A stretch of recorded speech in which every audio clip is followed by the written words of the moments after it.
Dhyana is the binding of the mind to one place, object, or idea. Dhyana is the continuous flow of cognition toward that object. Samadhi is the same meditation when there is the shining of the object alone, as if devoid of form. There is not much I can say about this one. You will easily understand when you have a little experience. Meditation culminates in the state of samadhi. It's not that you practice samadhi. Nobody can consciously practice samadhi.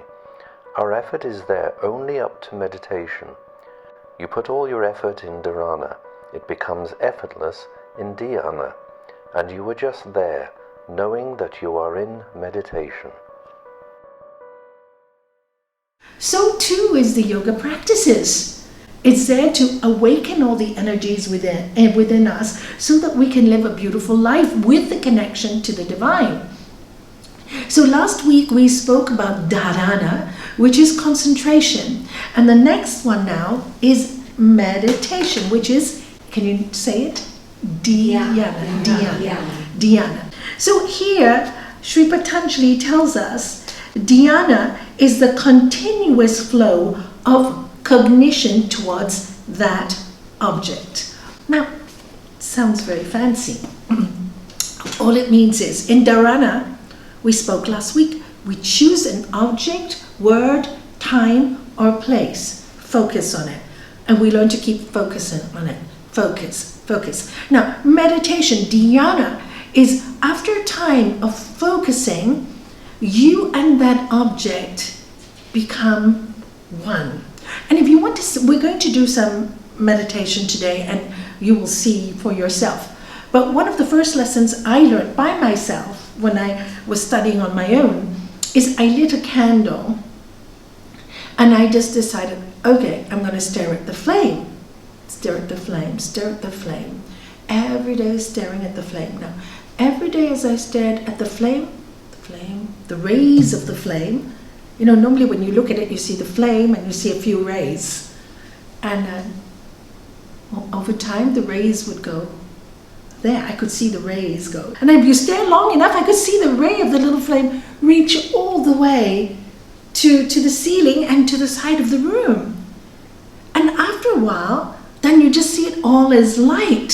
So what happens? You're so absorbed in that thing, that flame, that there are no other thoughts in your mind.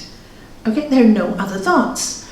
And that's when you see that object as no longer as an object. You and the object actually become one.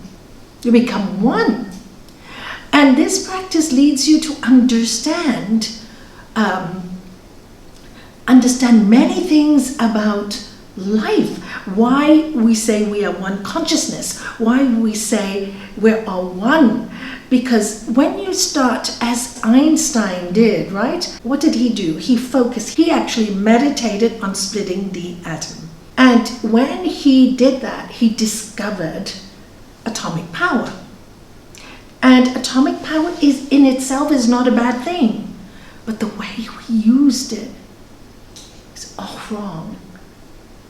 So in everything, when you go deep into it, it has power. It gives you knowledge. And Einstein, and if you read his life, it's really interesting, realized through the discovery of this atomic power and splitting of atoms, he realized that really the only thing for mankind to do was to treat each other as brothers and sisters, because he realized we were all atomic. We all have atoms in us. And we're so busy looking at the external for power or for strength. And then he said we should look at the internal for the power and the strength, because we're made up of atoms too. And this is the practice that is so, the yogic practices are really science. They're science. Who am I? Where have I come from? And I'd like to read to you something from the Upanishads, which again, I picked it up this morning and it tells me what to tell you. So what happens when we beginning of Dhyana, like I said, the mind is very distracted. Why? Because we have lots of desires, lots of wants, lots of needs, right? That's human nature. That's who we are. And it's hard to get, when you really want something, it's hard to say you don't want it, and you shouldn't, because it doesn't work. The more you say, oh, I shouldn't want it, the more upset you get. The more you fight with your mind, the worse it gets. It just fights back with you. So here in the higher form of meditation now, we're talking about, okay, so how do you do it? Then you look for a desire that is good for you or good for your spirit. And when you practice on that desire that's higher, the divine or the higher energy or the higher self, what happens if you make that desire yours by meditating on it constantly, in whichever form you find as God? What happens is the other desires will go by themselves. They will go by themselves. Why will they go by themselves? Because as we spoke about a few weeks ago, we talked about focusing on Sa-ananda Samadhi, which is when you're so absorbed in Sa-ananda Samadhi, the joy comes up. You just focus on joy, then the joy rises up in your body. Now what happens when you start to feel this joy within you, more and more and more, by itself, the other things in the mind no more grip you. So it's an easier way out. My father used to say, Nalini, 1 minute of sincere, loving prayer is worth hours in any temple, church, or anywhere you go. 1 minute in sincere prayer. So this focused meditation is like a sincere prayer, because it's very difficult for people to think of nothing, you see? So you think of something, but you think of something so powerful that the rest will disappear by itself in time. If you give it time, it does it by itself.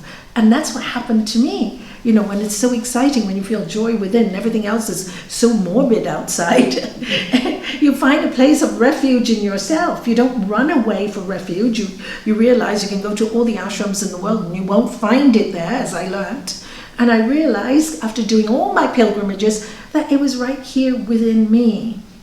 And that's the book called Coelho, The Alchemist. Oh, it's a good book. It's a really good book because it's a story based on somebody looking for themselves, basically the treasure, and only to find the treasure is within themselves after all the journeys. But this is mankind. We like to question, we like to doubt, but when you have doubt, you cannot get there. So that's why I say experience it for yourself. Once you experience it for yourself, you stop doubting. You stop, because once you feel the joy, you go, I know this joy. So no matter what people tell you about your practices or what you're doing, it cannot knock you. It won't knock you. You become extremely strong. And then you like yourself more. You say, wow, there's power in what I know. Because now you know. It's not somebody telling you what you should think or what you should do, or you have to do it this way or that way. No, it's you, your inner voice, showing you which way is right for you. So this is the beauty of the yoga practice. It's a science for each one of us to understand God and find God within us. So of course, and this is where the prayer that we always say after a hatha class comes from. And we'll all say it together. Asato ma satgamaya, tamaso ma jyotirgamaya, mrityo ma amritam gamaya. And what does it mean? Lead us from unreal to real. Lead us from darkness to the light. Lead us from the fear of death to the knowledge of immortality. Om Shanti, Shanti, Shanti. And that's it. Why? I love this chant because lead us from the unreal to the real. What is real? We live in an unreal world. All of you will agree that? It really is unreal, and we're only here for a short time. Okay? Two guys are too young. We have a lot to do in this world. But we're not here for a long time. Okay? So, and we are here because for self-realization, to enjoy this earth, even though with all its strange patterns, with all the ups and downs, to be able to watch it as if you're on a roller coaster ride. And you know there's going to be dips, but you know they're going to come up again. You know, and once you learn that, and life doesn't seem harsh anymore. It seems like a game, a play, and then you just start to love it all, and you realize, oh my God, I've been given this wonderful part in this play. I've not even appreciated or understood it, and I'm getting old and I'm not even appreciating it. And then you want to do more because you want to appreciate while you're here. I always say it's too late when you die. You want to appreciate it while you're here. So this came from this Upanishad, which is called the Tejo Bindu Upanishad. And it says, so when I was reading it, I said, yeah, this is what we need to do. Meditate on the highest, and then the lowest will disappear. Let us meditate on the shining self, self with a capital S, which is within all of us, all right? Or God, you can call it. Changeless, underlying the world of change. So even though the world changes, it's changeless. It's always there. You know, my father taught me a very simple mantra, and I'm so grateful to him. Every time I was a little scared, Dad, would you pray for me? I got an exam, Mom, would you pray for me? He would say, God is with you, there is nothing to fear. Come on, darling, say it again. God is with me, there is nothing to fear. And honestly, I'd go into the exam so calm, knowing that, because that seems, did you do your job? Yes. Did you study? Yes. Did you do your best? Yes. Then why you fear? The fear will make you do things wrong. As long as you do your job, God is with you. And I really, really appreciated that. And that didn't change, even though my mind changed.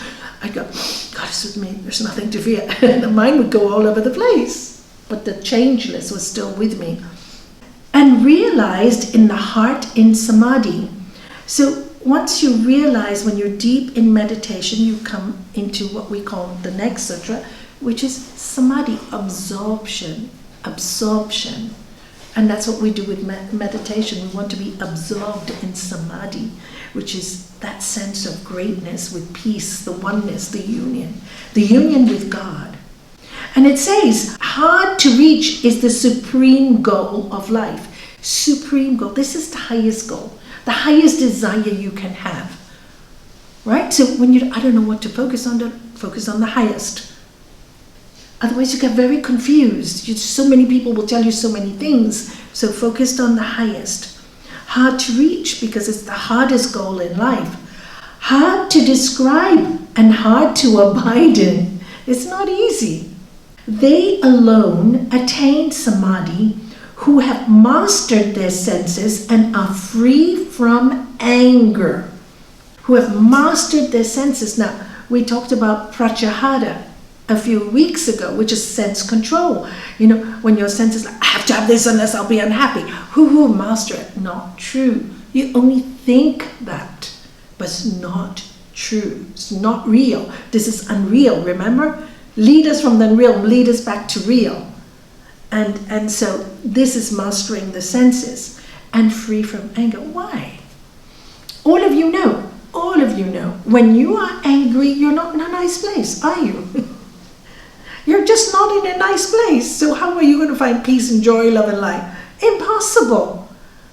I'm a good person, but this person did it to me and I'm so angry. And I go, you can't change the other person, but you can work on your anger. While you're so angry, you cannot connect. That person is also free from self-will and from likes and dislikes. So what do you mean by that? Self-will, are we not to have self-will? No, here he's really talking about ego. All about me, Self-will is, what I want, what It's for me. I need it. I have to be happy. Otherwise, I can't live. This world is horrible. And free from likes and dislikes. Now, here, you see, this is where scriptures are so misinterpreted. Oh, we have to be free from likes and dislikes. This is not possible. I like coffee. I can't have coffee. No, it doesn't mean that at all. What it's trying to say is, we have in the Sanskrit word, which makes it much clearer, that what we call the kleshas, what keeps us locked in life. And it talks about ignorance, egoism, attachment and aversion and clinging to bodily life. This stops us from reaching that divine place. So here what he's talking about is the aversion and the attachment. I like this, I don't like this. That kind of feeling. If I don't have this, I'm not going to be happy. That kind of feeling, likes and dislikes, okay? So in the beginning, I was very confused. I go, I really don't like this person. They're really not nice, I would say.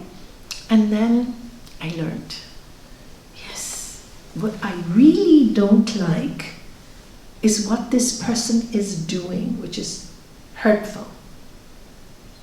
But I love the light within the person. That person is divine. They just don't know it. And when you're around that person and they don't know that they're so nasty, what should you do? Stay away. You can't try and convince them unless they're ready to be convinced. They will come to you. And then you give them all the love, everything you can, and give them all the forgiveness. But if they can't, stay away from them. That's wisdom. So it's talking about a higher form of likes and dislikes. Without selfish bonds to people and things. Selfish bonds to people and things. This is where he's talking about possessiveness, ownership. This is my partner, you can't come near that person, I own you, control, ownership. This is what it's talking about, all right? They alone attain samadhi who are prepared to face challenge after challenge, because that's what you're going to have. Challenge after challenge in the 3 stages of meditation. What does it mean? 3 stages of meditation. As we talk about dharana, dhyana, and then samadhi. So these are the 3 stages in meditation. Under an illumined teacher's guidance, they become united with the Lord of love. This is easy to understand. That Lord is present everywhere. Though the 3 gunas emanate from him, he is infinite and invisible. I'll use the word it instead of he, okay? Though all the galaxies emerge in it, it is without form and unconditioned. So here it's trying to describe this Lord of love, this light, this connection that we're trying to make. And he's saying, okay, he's everything, and yet you can't, it's nothing, right? What the Buddha say. God is everything, and yet God is nothing, right? And he says, to be united with the Lord of love is to be freed from all conditioning. And that's hard. Free from all condition. We're all conditioned to think certain ways. All conditioned, this is the way. And because of our past, because of traumas that we've faced, we are constantly going back to old habits and old ways. Even when we fight it, we keep fighting and we get up and we keep going back to old habits and old ways. And this is our job as a yoga student. That's why I say it's a wonderful science, because when you do the practices, you break away from those old traumas. You do. They start to leave you. You start to see everything as a perfect plan. You do. If this doesn't happen, I wouldn't be on this path. Somebody was so new to yoga the other day, who'd been seeing me for 2 or 3 months because he had an anger problem.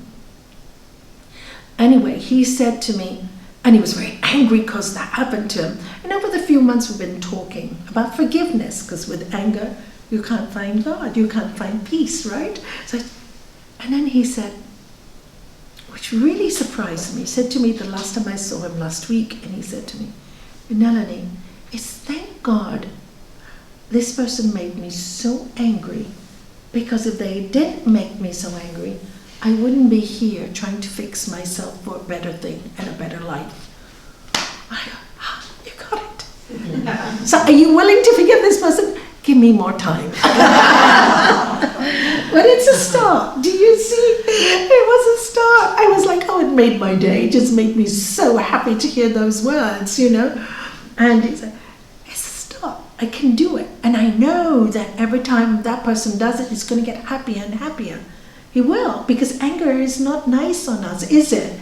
And all of you felt anger. It's horrible. It's really, you don't sleep, you don't, it just goes on and on and on, and it's a waste of your life, right?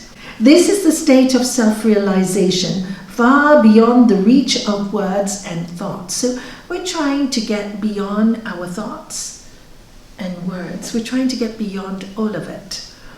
To be united with the Lord of love, imperishable, changeless, beyond cause and effect, is to find infinite joy.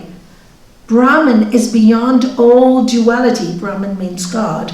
Beyond the reach of thinker and thought. So we're trying to transcend the thought. That's why meditation is no thought, because you're transcending it.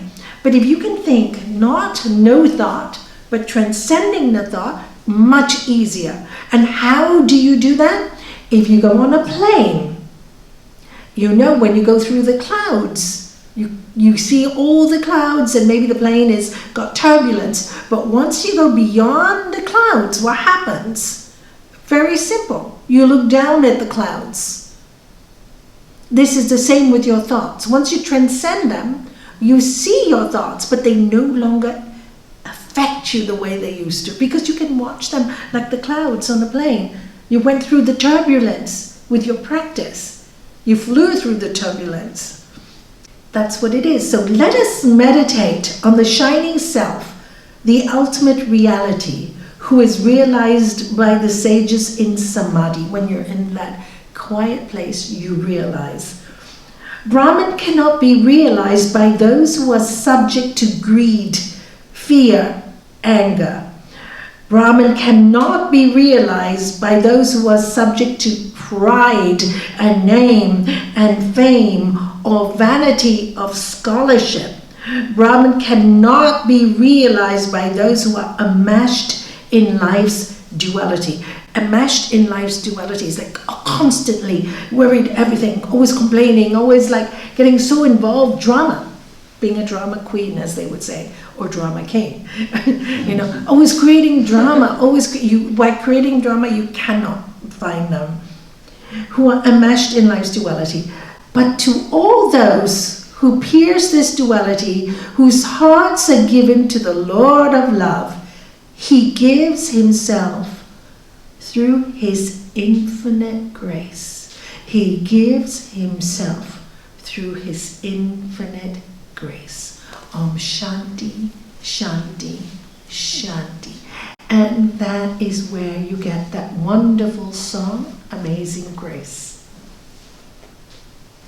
Because that's what that singer and the writer felt, that they received this grace. Amazing grace, how sweet the sound that saved a soul like me. I once was lost, and now I'm found.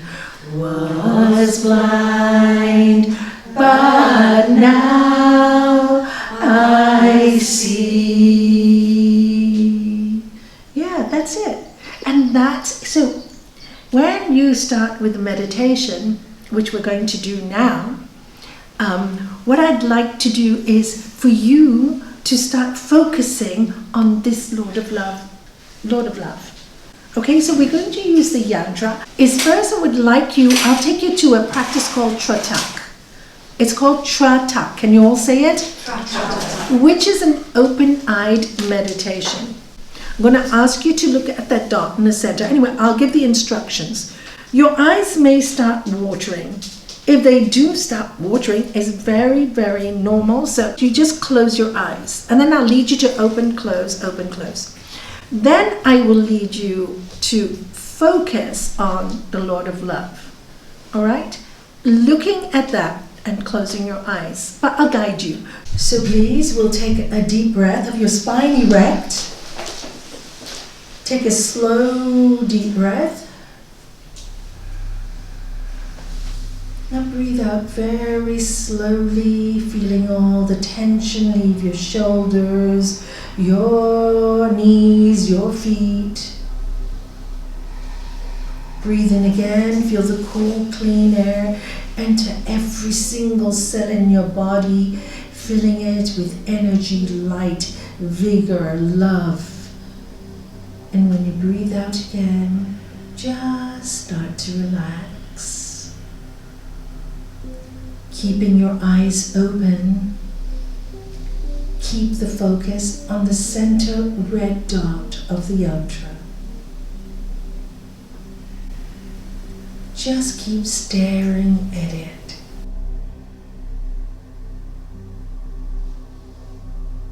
Feel the joy coming up from your heart. Sa-ananda Samadhi.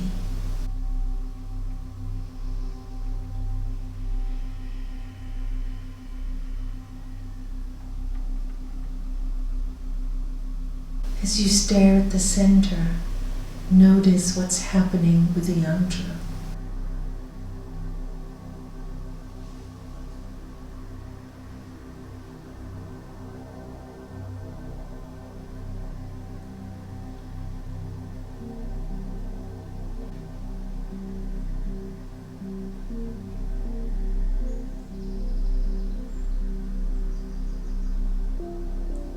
Gently, gently close your eyes. Notice what you see on the center of your forehead.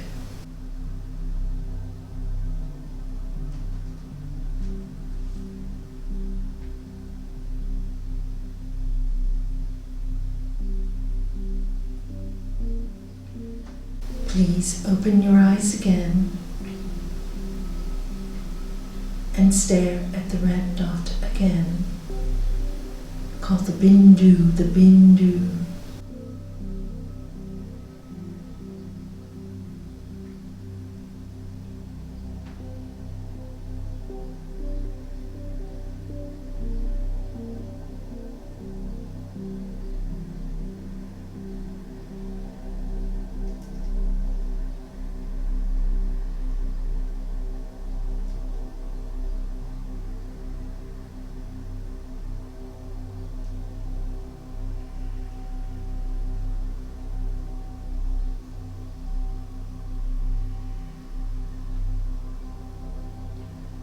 Close your eyes gently, close it gently.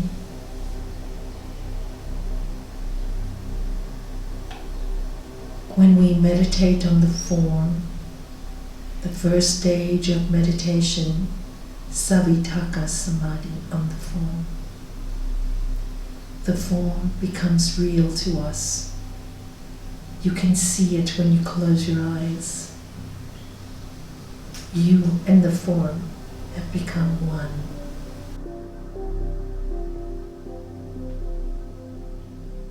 Now open your eyes again and stare at the whole yantra. You will feel that you're guided towards the bindu.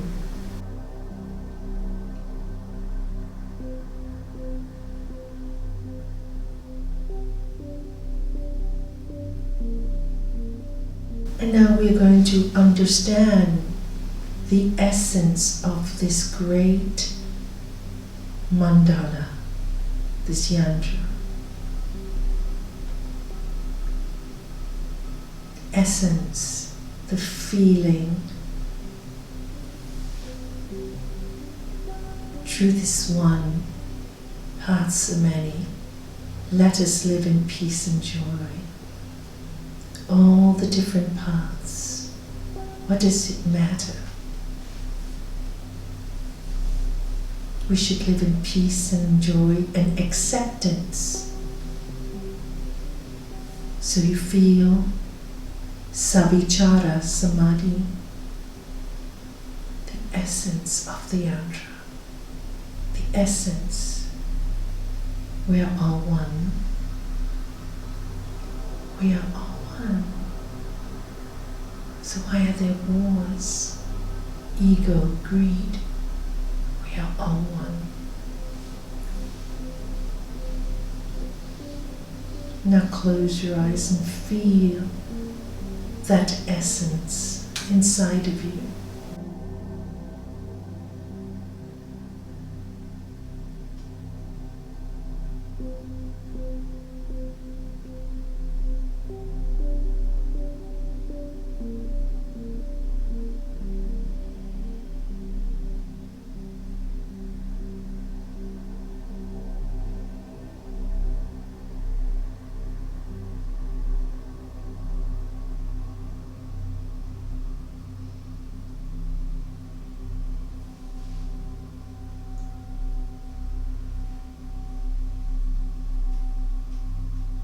And open your eyes again.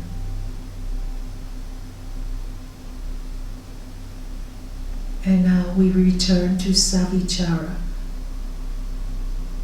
Samadhi.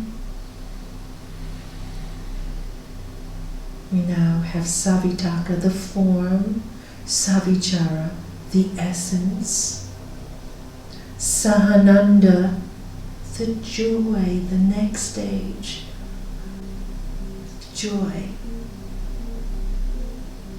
I am soul, I am spirit, I am that, I really am that, I am energy, I am light, I am frequency, I am love, I am that, Tattvam Asi, I am that, the changeless within me.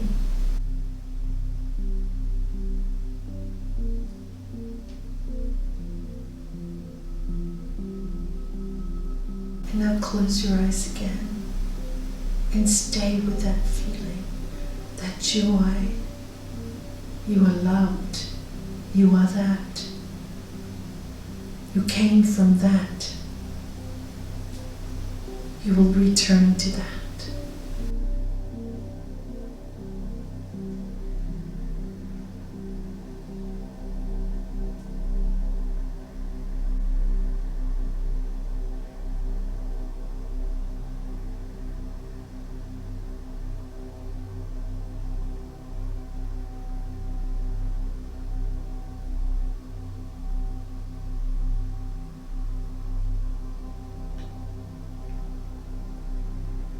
Open your eyes again.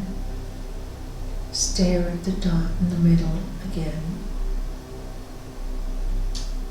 And we come to the final stage, Sa-asmita Samadhi.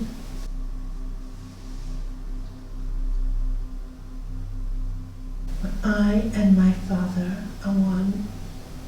I am a child of the universe. I am a cell from that great one. I am the atom from that great one. So that atom abides in me. So I have no right to be arrogant. Neither do I have the right to put myself down, because I don't belong to me. I am that.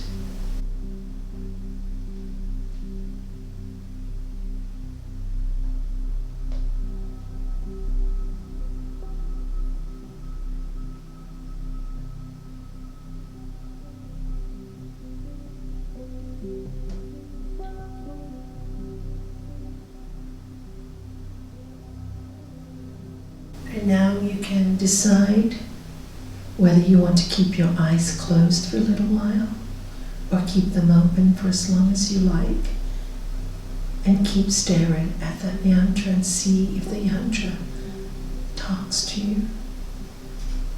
Om Shanti, Shanti, Shanti.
Please open your eyes, and now gently squint your eyes, like half closed, and stare at the yantra. Half closed, that's it.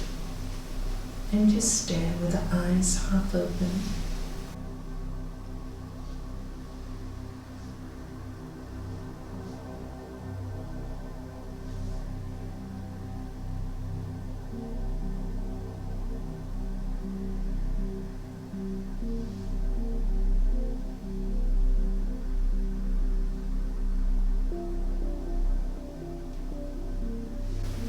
Open the eyes fully now.